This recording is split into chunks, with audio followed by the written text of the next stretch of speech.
to figure it out. Do, do, do, do. All right, y'all. Are we live? Are we live? I think we're live. Are we live? Live on channel 5. All right, y'all. So, this has been a mess. It's been really crazy. I cannot tell if I am live or not, so I have to look at my phone. Hold on. I don't know. Can y'all hear me? Hi. Can y'all hear me?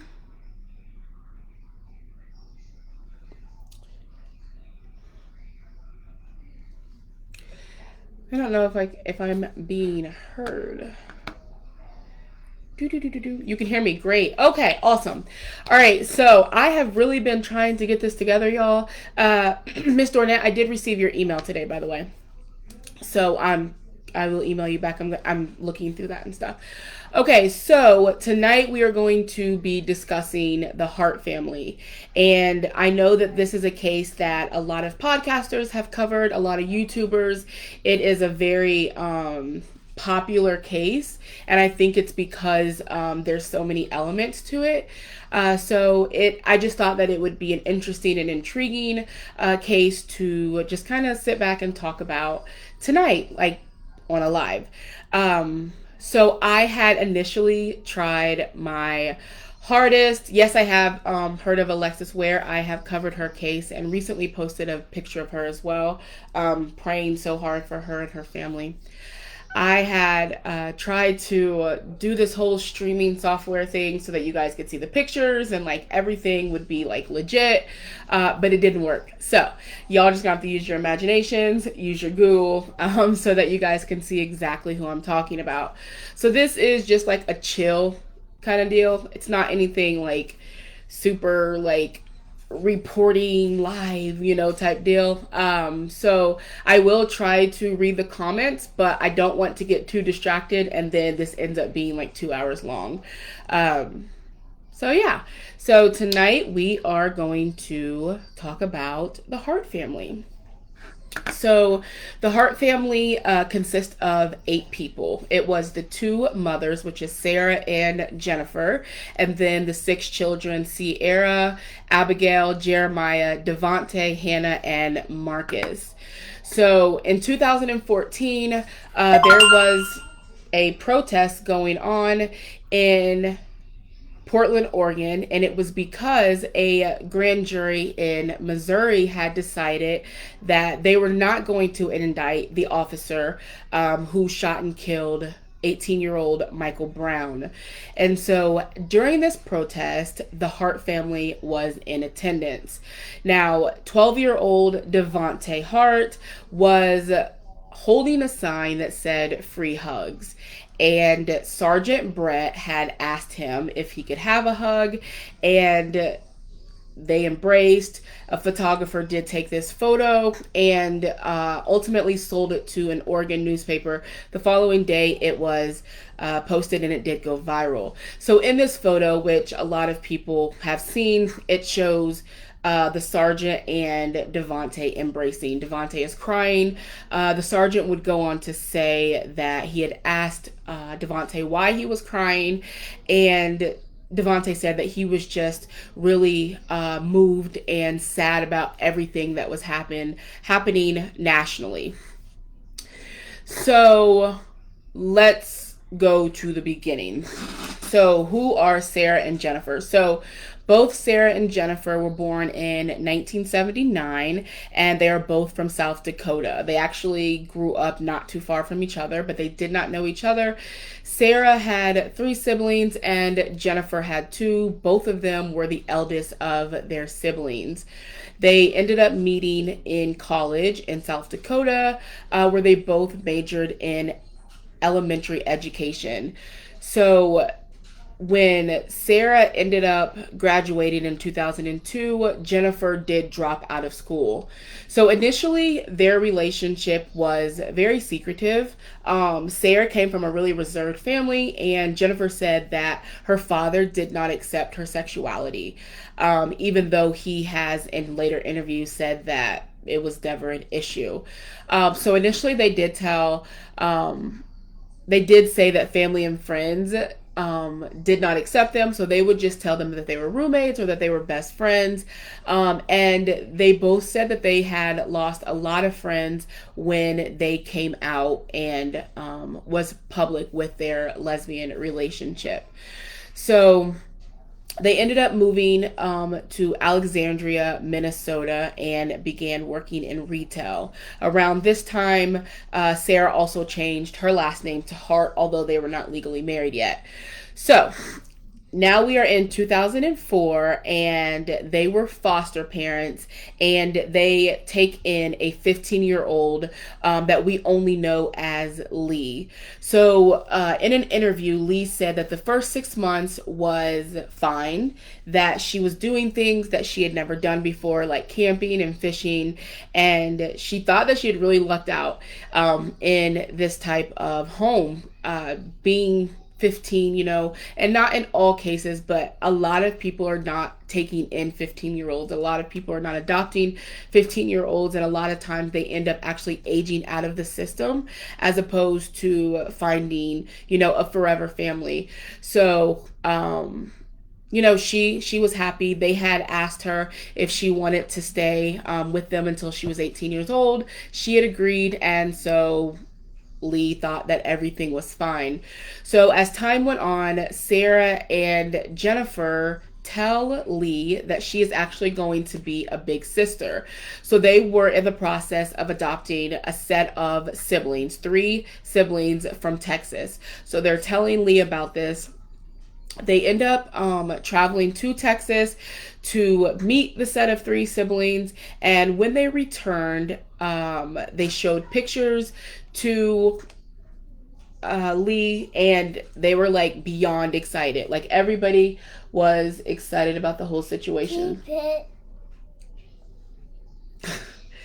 Carry on. No, you could either go in my room or yours. I'm on live. Bye. So when they returned, they had showed her pictures of the siblings and that they were getting ready to adopt. Everyone was excited. All was well. So about 3 weeks, or about a week prior to the adoptive children arriving to their forever home, Sarah and Jennifer took Lee to a therapy appointment, and then they never returned. It was her therapist that actually informed Lee that she would not be returning to her home with Sarah and Jennifer. And the new family, her new foster family, actually picked her up from the therapist appointment. And when Lee got to that home, her belongings were already there, which means that Sarah and Jennifer knew very well that they were not going to be picking her up once they had dropped her off at this therapy appointment. So Sarah and Jennifer said that Lee was eating out of the trash can, that she was doing some disturbing things, that she was suicidal, and that they did not want that type of influence around their children. Lee goes on to say in an interview in 2018 that none of that was true. She had never done any of that, and she is not exactly sure where it came from. So in November 2006, they adopt the first set of the siblings that were from Texas. So it was 8-year-old Marcus and 4-year-old Hannah, and then 2-year-old Abigail. This adoption was finalized in November 2006. So Jennifer, who was the more dominant one, had actually been a stay-at-home mom. She would take care of the home, take care of the kids, while Sarah would work as a manager at a department store. So when remember when I said that Sarah and Jennifer said that their friends and family did not accept their lifestyle, and that they lost a lot of friends. Their friends and family said that it actually had nothing to do with their sexuality, but they were more turned off by their parenting style. So friends and family would say that they would visit Sarah and Jennifer, and that Jennifer was extremely strict, and that the kids wouldn't say anything. They would be silent. The punishments were often too harsh, such as like no food or standing in a corner for periods of time. And anytime friends or family said that they would question their parenting style, that Jennifer would cut you off, and that it had absolutely nothing to do with their sexuality. So in 2008, Jennifer and Sarah announced that they would actually be adopting 3 more children, and they were a set of siblings as well. Devonte, who was 5, Jeremiah, who was 4, as well as Sierra, who was 3. But in 2007, this is just insane to me. So in 2007, their biological family, their biological parents, had lost custody of them due to neglect and substance abuse. So their father had really fought for them, really wanted to get custody, but he was denied. And so the father's sister, which is the children's biological aunt, had like fought tooth and nail for them, went to the courts, went as far as like selling her home, purchasing a new home so that she could have space for the children, and really fought for them. And so she did become their guardian, and they lived with her for about 6 months up until the next incident. So during the time that they were with their aunt, everything was good. Like she had a really good job. Like things were just going really well. And one day she was called into work on short notice, and she did not have anybody to watch the children. So she had asked the biological mother to watch the children while she went to work. So because the biological mother did lose custody of the children, she was not allowed to be around in the presence of her children unsupervised. So when the aunt goes to work, a social worker makes a surprise visit, and she sees that the biological mother is with the children unsupervised, and she reports it, and they are taken out of the home. So that is just really sad to me. It's like really, really terrible. I know that with a lot of situations, especially in adoption, when custody is lost, they do try to keep it with the family. Try to keep the children with the family. And so I think in that situation, I know rules are rules, but to know that this aunt has done so much to ensure the well-being of these children, got a bigger home, was working, had a great job, and she made one mistake by having the biological mother watch the children. And what are the odds of social services showing up on that day? But all of the children were removed from the care. Now there was another sibling that actually did not go into foster care, but actually went to a psychiatric hospital, I saw, but I couldn't find any more information about that child. So that's interesting. So in 2008, so now let's bring it up. So now the Harts, Sarah and Jennifer, now have 6 children, 2 sets of 3 siblings. So now it is 2008, and Hannah was asked about bruises on her arm at school, and she was honest and said that Jennifer had hit her with a belt. And shortly after this, all 6 of the children were removed from public school, and they were now being homeschooled, which often happens in a lot of cases where abuse is happening, because it is easier to control the situation when you don't have outside, when the children or whoever's being abused does not have access to outside people. So in 2009, Sarah and Jennifer were legally married.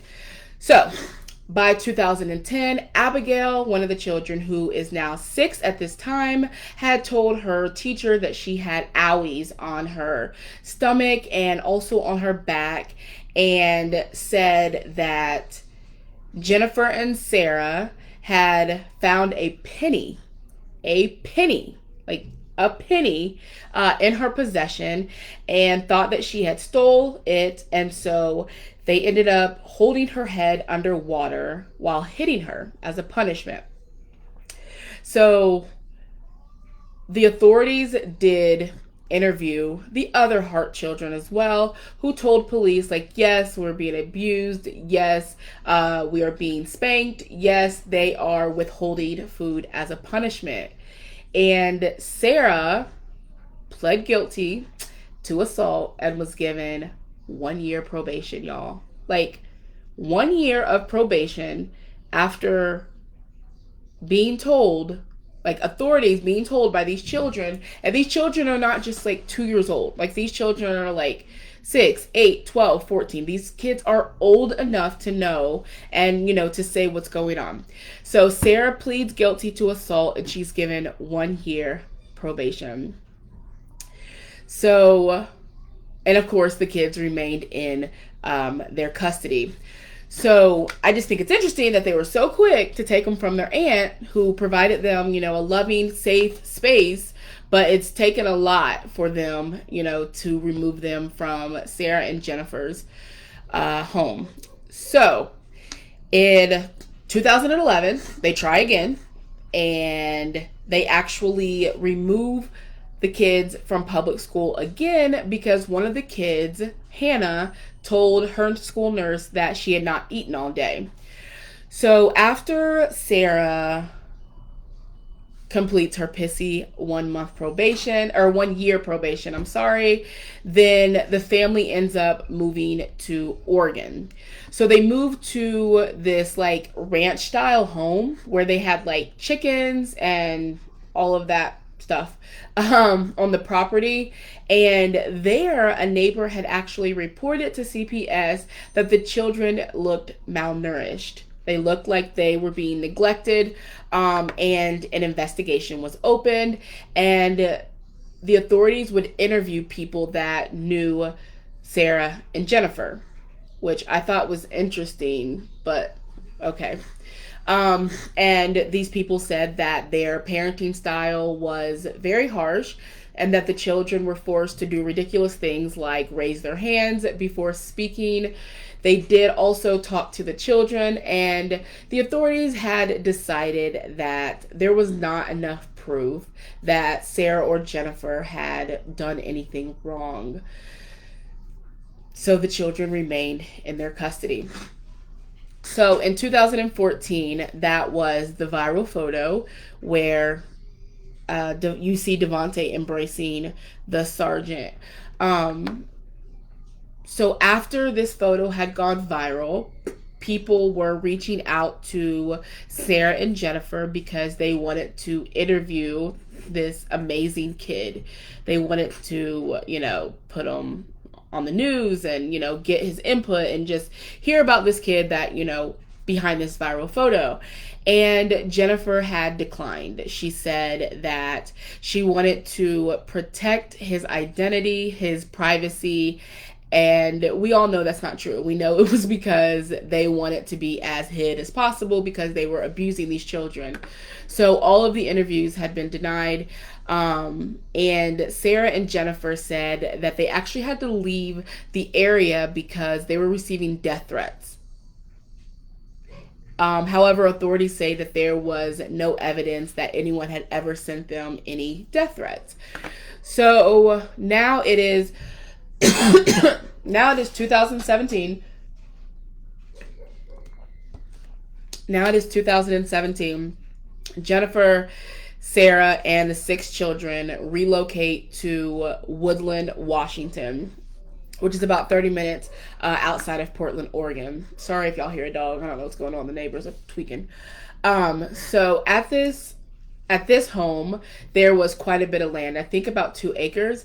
And the houses were not on top of each other. So there was like no neighbors like right next to them. However, they did have neighbors. So the next house that was next to the Harts belonged to a couple by the name of Bruce and Dana. They said that they never seen the children and that the curtains, the blinds were always shut. So in November of that same year, 2017, Hannah, who was about 14 or 15 at this time, had jumped out of a second floor window and ran to Bruce and Dana's home, banging on the door. So when they finally answered the door, Hannah begged them for help, saying that Sarah was abusing her siblings, all of the children over there, and also that they were racist. She had begged them not to say anything, or if they came looking for her, that she was not there. So at this time, again, Hannah was around 14 or 15. However, they thought she was like 6 years old because of how thin she was. That's how malnourished, like, that's how abused and neglected these children were. So Jennifer and Sarah did come looking for her, and as I said, she begged them not to say anything. They ended up telling Sarah and Jennifer that Hannah was there, and they took Hannah home. So the following day, they made Hannah write a letter to Bruce and Dana, pretty much saying that she was lying about everything, that she was just upset with her brother, that when she gets like that, she gets frustrated and she lies, and she's working on that, and she apologizes for wasting their time. The whole family was over there pretty much trying to like butter them up and say like, everything's good, we're good, everything's fine. That was it. So I personally don't know why they didn't find anything wrong with that. I think that they found something wrong with it, but why they didn't call authorities, I'm not sure. However, so Dana tells her mother, who ends up telling her husband, which is Dana's husband, which is an elderly man, who actually called the police. So he told them as much as he knew. He said that, this young girl had jumped out of a window and went to his daughter and son-in-law's home, that the son-in-law did not want to get involved, didn't want his wife, which is his daughter, involved, but something is wrong. And the dispatch was like, what's going on? And he's like, I don't know, but the young girl said that they were being abused. They're black children. I believe that these children are in danger. Like, very adamant.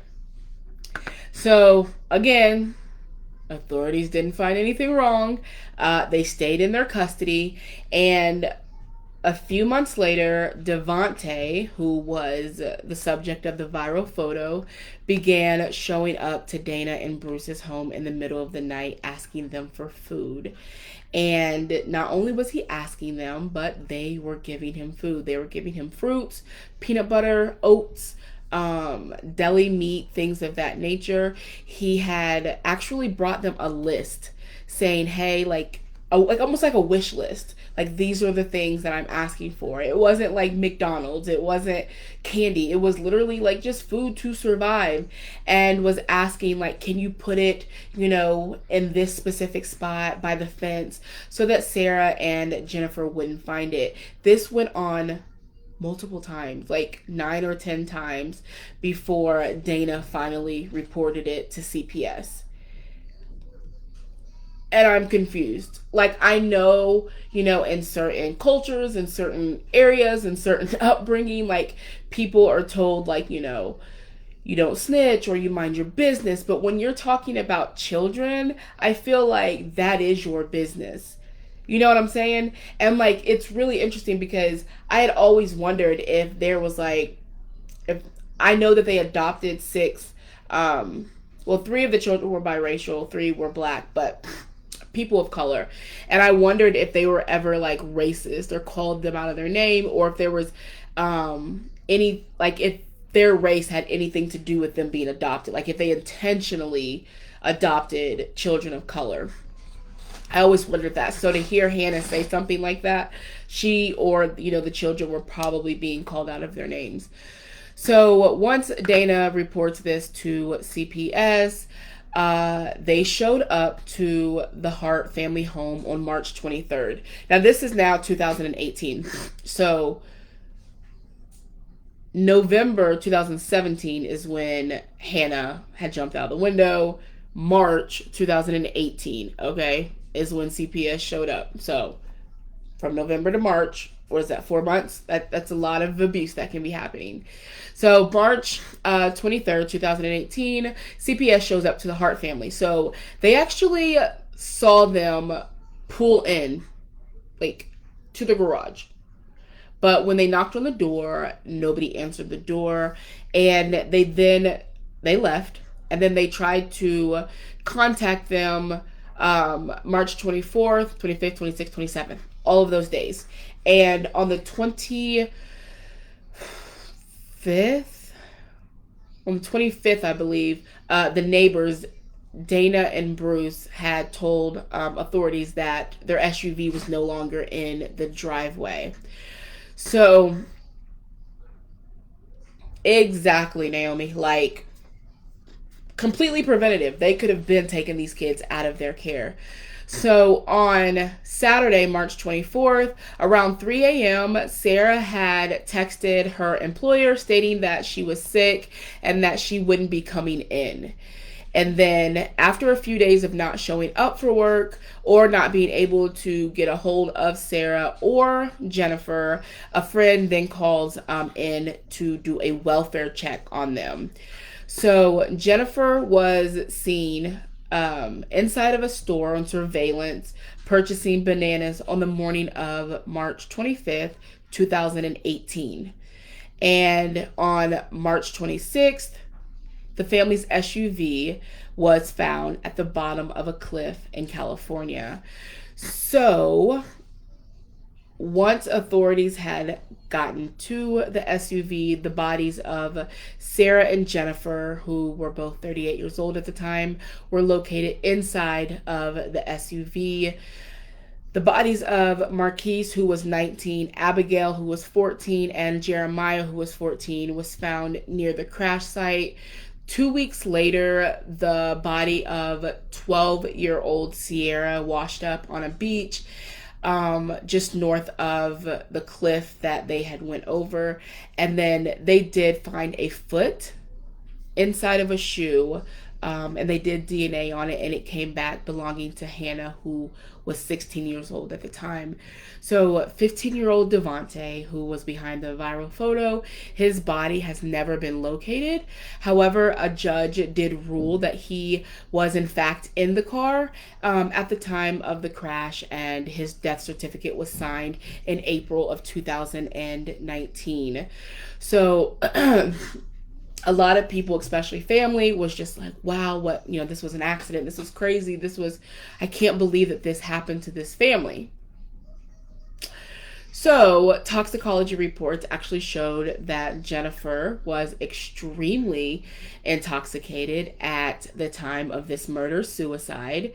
She was in the driver's seat as Sarah was in the passenger seat. The SUV's computer showed that at no point were the brakes ever used after Jennifer floored it toward the cliff. Sarah's Google searches had showed that she had looked up things like no-kill dog shelters, as well as death by drowning, and if it was painless to die by drowning, and how long it took. What? So this, I don't know, this story is it just goes to show, sometimes. So for me, when I saw the picture of Devontae embracing that officer back in 2014, just like the rest of the world, I thought it was a beautiful photo. I thought it was wow, this they might be onto something, but to see that there was so much tragedy behind it is really heartbreaking. And to see that, these children, I'm not exactly sure about Marquise, Abigail, and Jeremiah, their upbringing, but Devontae, and his siblings were literally snatched, you know what I mean, from their biological aunt when it was a very good home for them, like physically, mentally, emotionally, spiritually, all of that. So that is the shorter version of the disturbing case of the Hart family. So this has been an interesting live. I didn't know how it was going to go because I thought I was going to keep stopping and reading comments, and I didn't want to make this go on forever. 30 minutes, that's not bad. But I'm just now reading you guys' comments. Hey, LaKristen. Hey, it's Tam. How are you? Very awful. Yeah, like it's and I hate that like literally nobody was held responsible. It's really unfortunate. Hey girl, hey, love you back. Sarah, I absolutely believe that that was 100% like a failure of the system. It and I always say it like when I talk about cases that involve CPS. And I even had a conversation with somebody who is a CPS investigator, and, it made a lot more sense, but it still did not, it wasn't clicking for me how so many people drop the ball when it comes to these children. Like, there's so many situations, but you can then, people call in maliciously CPS and report, you know, things while they're lying, and kids are removed from very loving homes. But then you get to situations like this where CPS has been involved multiple times and they kept moving to not be caught up in that, and then ultimately they kill their children and themselves to not be held accountable. It's insane. I do believe and I know that, but it's kind of like one bad apple spoils a bunch. Like, I know, she was saying like all of CPS is not bad, and I truly believe that. But that's one of those jobs, like you can't, one of those careers, one of those purposes, like you can't just do it for a check. Like, you have to understand, like, you're literally like life or death for some of these children. They dropped the ball, didn't do their jobs, let these kids down. Absolutely. I do think that social workers should be charged criminally as well. Hey boo, Tessie, how are you? But yeah, so this was fun. Thank you guys for hanging out with me. No, it's the neighbor telling the baby was there after she died. I know! That's what blew me. Like, if a child comes to me and says, like, don't tell them I'm like, you're not here until I call the police and we figure this out. And not only that, for months to go by, and then for Devontae to come back and start asking for food, and for them to be giving him food. Like, why are you giving a child food? That's telling you, like, you're literally putting this food in the bushes. He's telling you, don't put it where my moms will see it. And you're putting it there, and you're not, like, it takes you like 9 or 10 times. And like, the fault is solely on Sarah and Jennifer. I know that. Obviously they are the ones who, were abusing them. They're the ones that murdered them. But for anybody that's involved to not say anything, it's unacceptable. It's unacceptable. But anyways, this was fun. I really enjoyed it. I'm actually getting ready to have a watch party for Bad Boys Club, y'all. So thank you guys for hanging out with me. It has been fun.